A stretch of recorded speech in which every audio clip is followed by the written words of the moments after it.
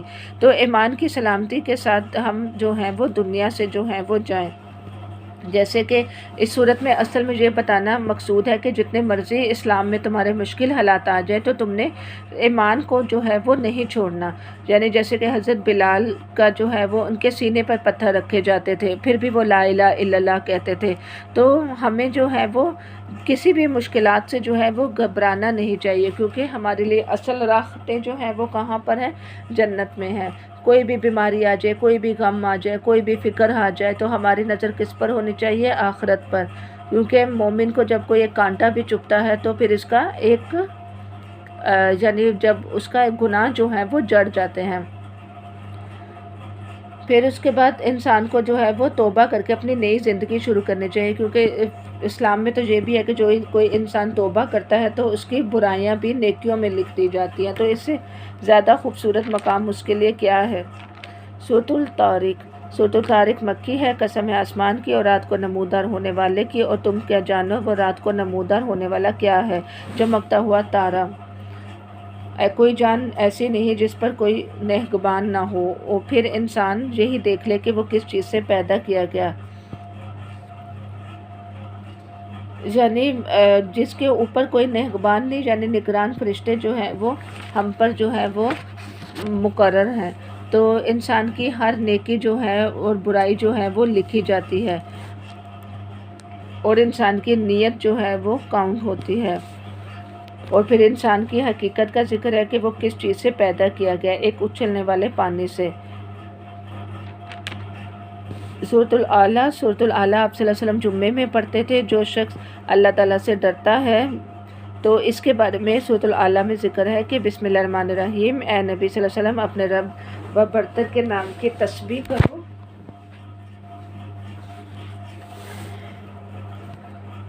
اور جس نے تمہیں پیدا کیا ہے اور تناسب قائم کیا ہے۔ یعنی جو شخص اللہ تعالیٰ سے ڈرتا ہے وہی نصیحت قبول کرتا ہے، اور جس نے پاکیزگی اختیار کی، یعنی پاکیزگی کیا ہوتی ہے؟ دل کا تزکیہ ہوتا ہے، یعنی ذکر زبان کا ہوتا ہے اور نماز اعضاء کی ہوتی ہے۔ تو ہمیں یہ تین کام کرنے کے بجائے اگر انسان جو ہے وہ دنیا کی زندگی کو ترجیح دیتا ہے، اور پھر کیا ہوتا ہے؟ یعنی تزکیہ، ذکر اور صلاۃ کے علاوہ، تو یہ اس کے لیے تباہی کا سامان ہے، یعنی بدبخت ہے۔ جو کیا کرے گا؟ آگ میں نہ جیے گا نہ مرے گا۔ تو فلاح کون پاتا ہے؟ جو پاکیزگی اختیار کرتا ہے، اپنے رب کا نام یاد کرتا ہے اور نماز پڑھتا ہے۔ تو ہمیں بھی ان تین چیزوں کو اپنی زندگی میں شامل کرنا چاہیے۔ سورۃ الغاشیہ۔ سورۃ الغاشیہ مکی ہے۔ بسم اللہ الرحمن الرحیم، کیا تمہیں اس چھا جانے والی آفت یعنی قیامت کی خبر آ پہنچی ہے؟ کچھ چہرے اس روز خوف زدہ ہوں گے اور سخت مشقت کر رہے ہوں گے، تھکے جاتے ہوں گے، شدید آگ میں جلس رہے ہوں گے، اور کھولتے ہوئے چشمے کا پانی انہیں پینے کو دیا جائے گا۔ یعنی سورۃ الغاشیہ میں بتایا جا رہا ہے کہ کون لوگ بہکتی ہوئی آگ میں داخل ہوں گے؟ جو دکھاوے کا کام کرتے ہیں، جو سوکھی روٹی کھانے پر اکتفادہ کریں گے، یعنی جہنم میں۔ یعنی ہم دنیا میں تو جو روٹی کھاتے ہیں ہم سالن کے بغیر نہیں کھاتے، مکھن کے ساتھ کھاتے ہیں، لیکن وہاں پر وہ ایک سوکھی گھاس جو ہیں وہ کھائیں گے جہنم میں، اور جنت والے گاؤں تکیہ لگائے بیٹھے ہوئے ہوں گے۔ تو ہمیں بھی ایسے عمل کرنے چاہیے کہ ہم جنت کے مستحق ہوں۔ سورۃ الفجر۔ سورۃ الفجر مکی ہے۔ قسم ہے فجر کی اور 10 راتوں کی اور جفت اور طاق کی، یعنی جو 10 راتوں کا ذکر ہے وہ 10 ذی الحج کے دن ہیں، یعنی یہ دن عظمت والے ہیں۔ قوم عاد، قوم سمود اور فرعون کے ساتھ کیسا عذاب کا کوڑا جو ہے وہ برسایا۔ تو انسان کو جب عزت اور نعمت ملتی ہے تو وہ مظلوم طبقات کو بھی جو ہے وہ دیکھنا چاہیے انسان کو، اور قیامت کے دن کوئی نصیحت جو ہے وہ کام نہیں آئے گی۔ تو اطمینان والی روح کون سی ہوتی ہے؟ شرح صدر والی، جو اس کو کہا جائے کہ اے یا ایھا النفس مطمئنہ، اے مطمئن روح اپنے رب کی طرف لوٹ جا۔ یعنی فرشتے بھی نیک روح کو جو ہیں وہ دعا دیتے ہیں، علین میں بھی نیک روحیں جمع ہوتی ہیں، اور جب وہ علین میں نیک روحیں جمع ہوتی ہیں تو وہ باقیوں کا بھی پوچھتے ہیں، تو کہتے ہیں کہ وہ سجین میں ہیں، یعنی صرف جسے پتہ لگتا ہے کہ مرنے کے بعد صرف وہی لوگ آپس میں ملیں گے جو توحید پر قائم ہے۔